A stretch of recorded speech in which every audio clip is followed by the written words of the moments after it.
Yang punya akal sehat harus tahu sejarah ini. Orang dungu biasanya akan kebingungan. Inilah sejarah yang tidak boleh dilupakan oleh kita semua. Kita awali dari tanggal 18 September 1948. PKI melakukan pemberontakan Madiun. PKI berhasil menduduki Madiun selama 13 hari, terhitung sejak tanggal 18 sampai 30 September 1948. Meski begitu, korban pembantaian PKI kala itu mencapai 1.920 orang. Dari ribuan korban yang dibunuh dan disiksa dengan keji tersebut, terdapat 17 tokoh nama tertulis. Nama-namanya pun diabadikan pada salah satu prasasti yang ada di kawasan Monumen Kresek, Desa Kresek, Kecamatan Wungu, Kabupaten Madiun. Tanggal 31 Oktober 1948, Muso dieksekusi di Desa Niten, Kecamatan Sumerjo, Kabupaten Ponorogo. Sedang MH Lukman dan Nyoto pergi ke pengasingan di Republik Rakyat Cina. Akhir November 1948, seluruh pimpinan PKI Muso berhasil dibunuh atau ditangkap, dan seluruh daerah yang semula dikuasai PKI berhasil direbut, antara lain: pertama, Ponorogo; kedua, Magetan; ketiga, Pacitan; keempat, Purwodadi; kelima, Cepu; keenam, Blora; 7, Pati; 8, Kudus, dan lainnya. Tanggal 19 Desember 1948, agresi militer Belanda kedua ke Yogyakarta. Tahun 1949, PKI tetap tidak dilarang, sehingga tahun 1949 dilakukan rekonstruksi PKI dan tetap tumbuh berkembang hingga tahun 1965.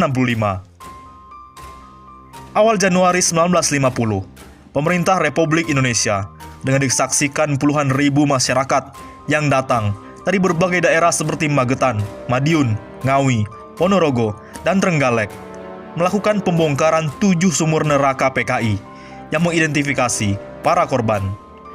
Di sumur neraka Soko 1 ditemukan 108 kerangka mayat yang 68 dikenali dan 40 tidak dikenali. Sedang di sumur neraka Soko 2 ditemukan 21 kerangka mayat yang semuanya berhasil diidentifikasi. Para korban berasal dari berbagai kalangan ulama dan umaro, serta tokoh masyarakat. Tahun 1950, PKI memulai kembali kegiatan penerbitan Harian Rakyat dan Bintang Merah. Tanggal 6 Agustus 1951, gerombolan Eteh dari PKI menyerbu asrama Brimob di Tanjung Priok dan merampas semua senjata api yang ada. Tahun 1951, Dipa Nusantara Aidit memimpin PKI sebagai partai nasionalis yang sepenuhnya mendukung Presiden Soekarno sehingga disukai Soekarno. Lalu Lukman dan Nyoto pun kembali dari pengasingan untuk membantu DN Aidit membangun kembali PKI. Tahun 1955, PKI ikut pemilu pertama di Indonesia dan berhasil masuk 4 besar setelah Masyumi, PNI, dan NU. Tanggal 8-11 September 1957, Kongres Alim Ulama seluruh Indonesia di Palembang, Sumatera Selatan mengharamkan ideologi komunis dan mendesak Presiden Soekarno untuk mengeluarkan dekret pelarangan PKI dan semua mantel organisasinya, tetapi ditolak oleh Soekarno. Tahun 1958, kedekatan Soekarno dengan PKI mendorong kelompok anti-PKI di Sumatera dan Sulawesi melakukan koreksi sehingga melakukan pemberontakan terhadap Soekarno. Saat itu Masyumi dituduh terlibat karena Masyumi merupakan musuh besar PKI. Tanggal 11 Juli 1958, DN Aidit dan Rewang mewakili PKI ikut Kongres Partai Persatuan Sosialis Jerman di Berlin. Bulan Agustus 1959, TNI berusaha menggagalkan Kongres PKI. Namun Kongres tersebut tetap berjalan karena ditangani sendiri oleh Presiden Soekarno. Tahun 1960, Soekarno meluncurkan slogan Nasakom, Nasional, Agama, dan Komunis, yang didukung penuh oleh PNI, NU, dan PKI. Dengan demikian, PKI kembali terlembagakan sebagai bagian dari pemerintahan RI.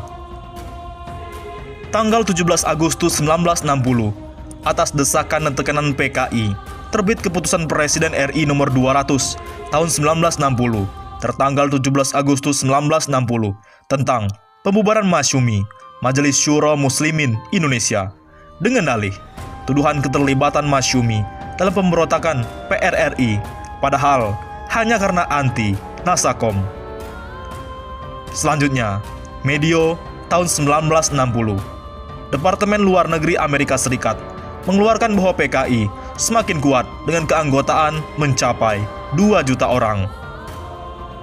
Bulan Maret 1962, PKI resmi masuk dalam pemerintahan Soekarno, dan Aidit dan Nyoto diangkat oleh Soekarno sebagai Menteri Penasehat. Bulan April 1962, Kongres PKI.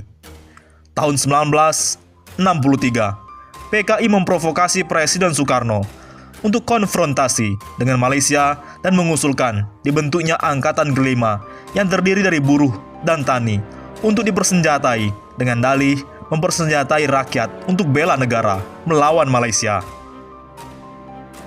Tanggal 10 Juli 1963, atas desakan dan tekanan PKI, terbit Keputusan Presiden RI nomor 139 tahun 1963 tertanggal 10 Juli 1963 tentang pembubaran GPII, Gerakan Pemuda Islam Indonesia, lagi-lagi hanya karena anti Nasakom.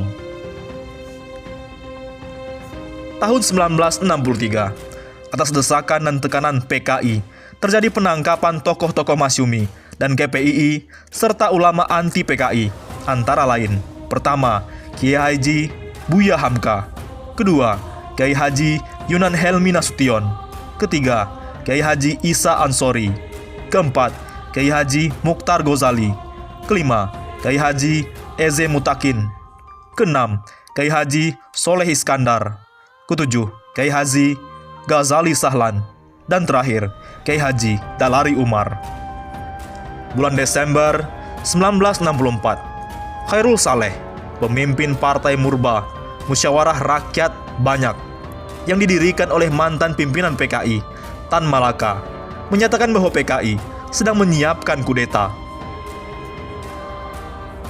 Tanggal 6 Januari 1965, atas desakan dan tekanan PKI, terbit Surat Keputusan Presiden RI nomor 1, Koti 1965, tertanggal 6 Januari 1965, tentang pembekuan Partai Murba, dengan dalih telah memfitnah PKI.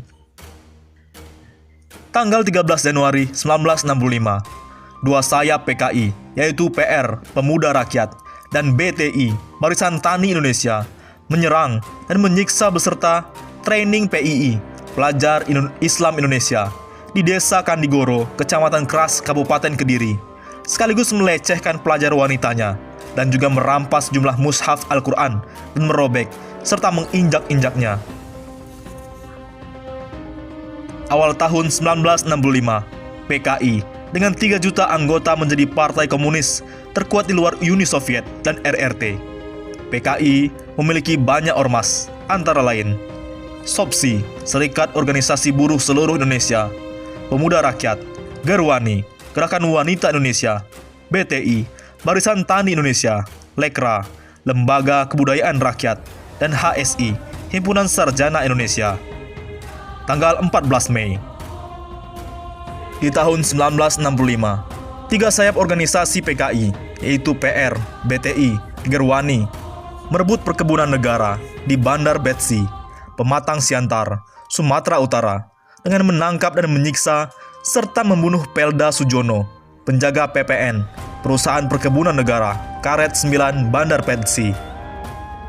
Bulan Juli 1965, PKI menggelar pelatihan militer untuk 2.000 anggotanya di Pangkalan Udara Halim dengan dalih mempersenjatai rakyat untuk bela negara.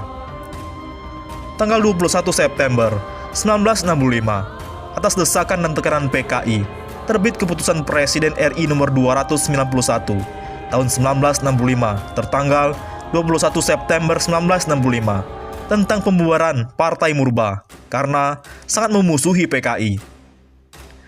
Tanggal 30 September 1965 pagi, Ormas PKI, Pemuda Rakyat dan Gerwani menggelar demo besar di Jakarta.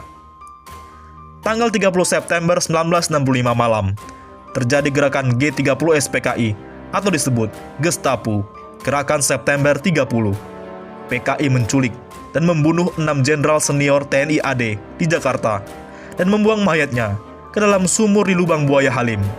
Mereka adalah: pertama, Jenderal Ahmad Yani; kedua, Letjen R. Suprapto; ketiga, Letjen MT Haryono; keempat, Letjen S. Parman; kelima, Maijen Panjaitan; dan keenam, Maijen Sutoyo Siswo Miharjo.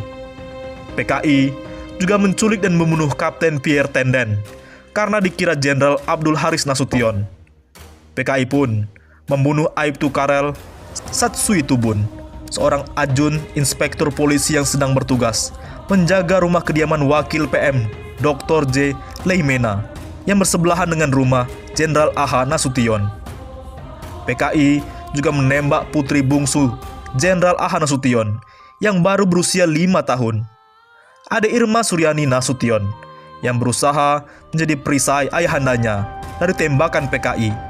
Kemudian ia terluka, tembak dan akhirnya wafat pada tanggal 6 Oktober 1965.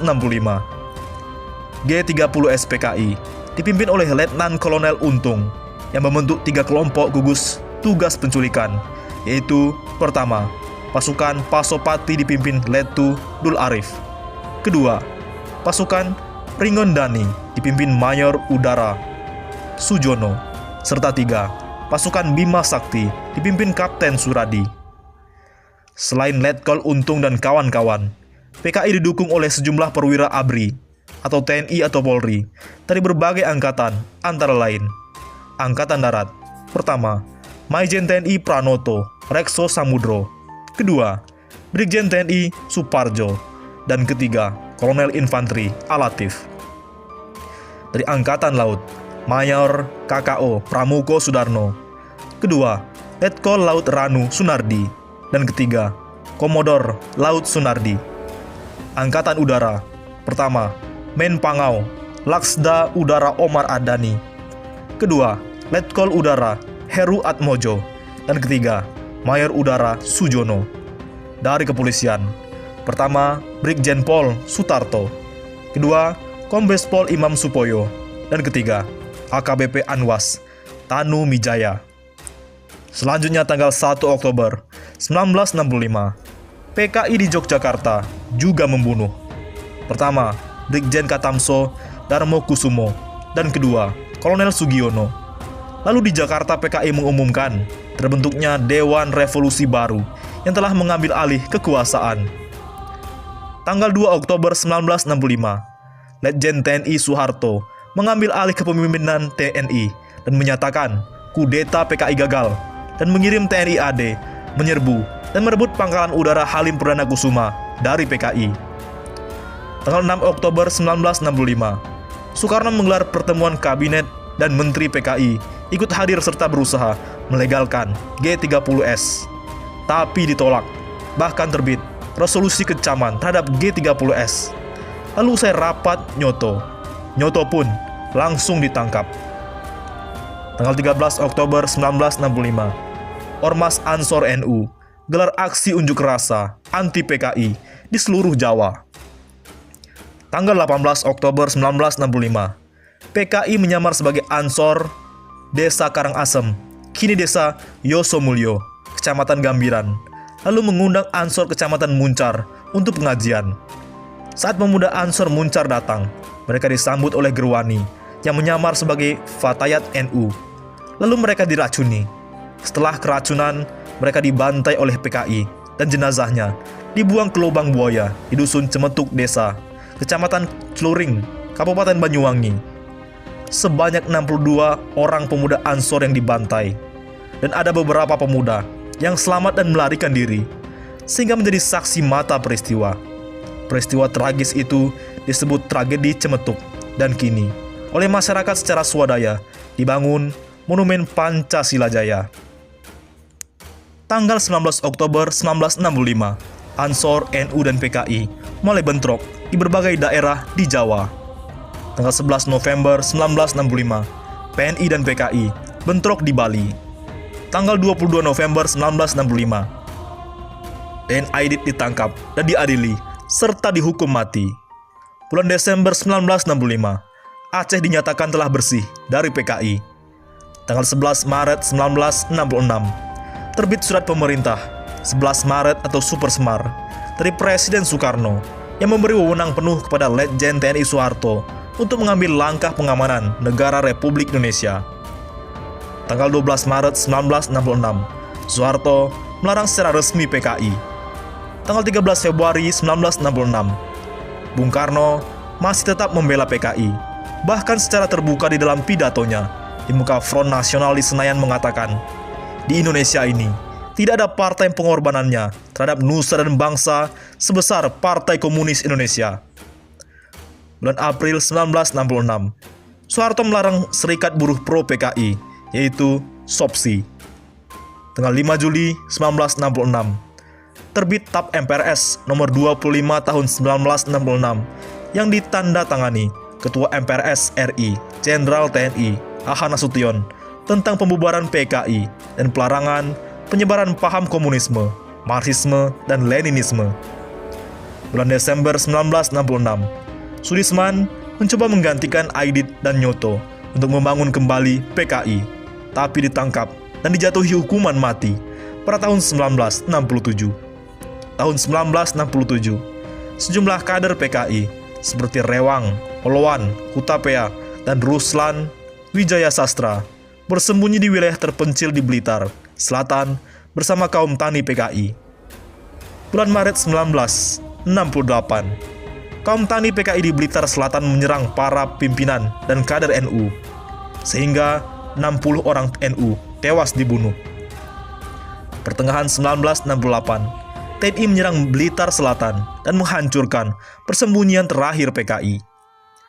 Dari tahun 1968 sampai dengan 1998, sepanjang Orde Baru, secara resmi PKI dan seluruh mantel organisasinya dilarang di seluruh Indonesia dengan dasar TAP MPRS nomor 25 tahun 1966. Pasca Reformasi 1998, pimpinan dan anggota PKI yang dibebaskan dari penjara, beserta keluarga dan simpatisannya yang masih mengusung ideologi komunis, justru menjadi pihak paling diuntungkan. Sehingga kini mereka merajalela melakukan aneka gerakan memutarbalikkan fakta sejarah dan memposisikan PKI sebagai korban. Itulah sejarah kekejaman PKI yang sangat panjang. Dan jangan biarkan mereka menambahkan lagi daftar kekejamannya di negeri tercinta ini. Semoga Tuhan Yang Maha Esa senantiasa melindungi kita semua. Amin. Bagaimana menurut pendapat Anda?